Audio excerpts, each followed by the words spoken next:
So how do you feel about having a young, inexperienced new head coach here at Texas State? Well, it's interesting. He's young, but I think he's experienced. I think he's come up through the ranks. He's been at the right places. He's won a lot of games. He's a coach's son. He had the entire package with him. Great recommendations from around the country. Has had great mentors. He was the perfect package, and he was the one we were targeting from day one. When we talked to him, I said, as young as you are, you can get a good seasoned coordinators to help you and more experience. And so he hired Bob Stead, who's been around a long time, to run the offense. And then he got his brother to run the defense, so he's got somebody he's comfortable with there. So he's put the right coordinators in with him to help him, which is good. Now, with the lack of attendance, not only the football games, but all athletic events, how would you try and improve that situation? Well, winning helps a lot of things, and our attendance is really average with the Sun Belt. You go to all the Sun Belt games we go to, and our attendance is better than a lot of schools. A lot of it is who you play, and coming up in the next couple of years, we have UTSA back here and SMU back here. So who you play is a lot of it, but also winning games. We'll continue to do marketing, try to get more students to the games, but I think having Coach Spavital, he has not been in the office, basically. He's running all over the place, speaking on campus and all around town, and we're going to take him around the state here shortly. So him getting there and talking on campus and doing things hopefully will create some more excitement. Now, you mentioned the schedule. How do y'all decide on who we play for non-conference teams? Because I know, Florida State, Arkansas, those are kind of far for our fan bases. How do y'all decide on those teams? It's really what's open.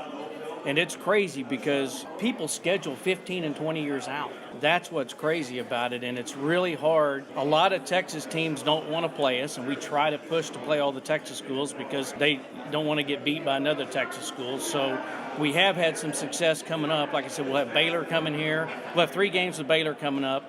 We've done the long series with UTSA. We've got SMU home and home. We had Houston a while back. We go to A&M this year.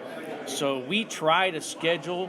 Our philosophy is try to play all Texas teams if we can, but it's really hard because you really only have the conference wants you to do it in the first month, and some other conferences aren't like that. They're spread all over the place, so it's really, does the date match up, and are we both open at that time? And then we have a national scheduling guy who helps us do that. He works with everybody around the country, so he tries to match up games, but we tell them we would like to play all.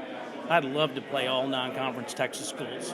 Going back to the marketing part of everything, how do you help and assess the marketing promotions that go on at the university? Well, with the President's Cabinet, I work a lot with President's Cabinet, and athletics is a part of marketing for the entire campus. So we work with the President's Cabinet. I'll take them our marketing plan here for the season. We still don't even have our football schedule yet. We'll get our conference schedule in the 1st of March, and then we'll work with committees on campus because we work with the homecoming committee to select homecoming. We work with Family Association for Parents Weekend, and then we work, with other groups around town. But our marketing staff does that. Brian Miller does all the marketing and sets all that up and works with Don Coryell. And we have a group of about 12 to 15 people that meet every Monday and go through that.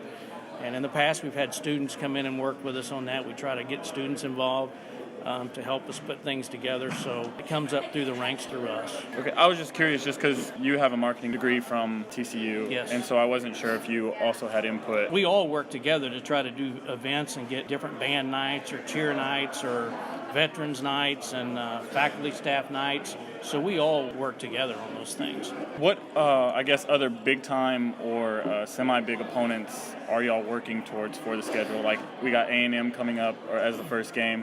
What are other big fish you're trying to catch? Well, we do have A&M, we have Baylor, we do have, like I said, SMU, which is great for us, and I'm trying to think how far out we still have. We are still trying to find other games right now. It's crazy because we've only been FBS now for, 7 or 8 years, and when we got in, the schedule was set for a lot of people, so we have been pushing and trying right now to try to get other games. We're pushing. There's not a whole lot of options out there, so we're just trying to find games right now and push people. I was at the convention last week and met with a bunch of ADs and gave them our non-conference schedule with a bunch of openings to work with them on that. But, yeah, like I said, we would love to play, like I said, A&M, which we have, Baylor, SMU, UTSA, which is our level, but that's one our fans love because we've sold that out. And, we'd love to try to play Houston more often. So teams like that, like I said, all Texas teams is what we'd like to play. recently in the past we've played Navy. Have you tried to reach out to them, or even Air Force? All the time. We would love to play the Armed Forces all the time, but their schedules are really hard and work with, so it's hard to get them to play us. I would love, and I would love to go up there too. That is one of the neatest places. Army, Navy, Air Force, when you go to a game up there, the pageantry, it's a great experience for your student athletes to go to a setting like that and see the academies and see it's just unbelievable. I mean, their pregame atmosphere and their bands and the cadets in the stands. It's hard to cheer against those guys too, but it's a great experience for our student athletes. But we would love to play the service academies all the time. Have you considered reaching out to them to maybe try to have like a flyover or? Well, we've done a flyover. When we played them, we did a flyover, and we did a flyover for Texas Tech. That's really not done through them. That's done here locally with the Air Force groups, and they usually bring a plane out of our local San Marcos airport. It's really hard. Flyovers are really discouraged and hard right now because of safety and flying over a stadium and all that. There's a lot that goes into it, but we are actually working on trying to get another flyover again this year. Lastly, I realize that the facilities have been improved and programs haven't been in any kind of NCAA trouble so far. How would you measure success as an AD for 15 years? Well, I mean, I don't measure my own self. I want our student athletes to come in and graduate and have a good time. This is overall, it's probably our best year. I mean, when you think about for the first time, well, soccer won regular season and was a penalty kick away from the NCAA tournament. Volleyball won the regular season, the tournament, and for the first time ever, an NCAA game. We had great showing across country. Softball's preseason, nationally ranked. Men's basketball, for the first time in our history, has national votes in the coaches poll, and we're 17-4, best start in 70-something years. And I think we have the right football coach ready to move forward. But the bottom line is the main thing is graduating our student athletes.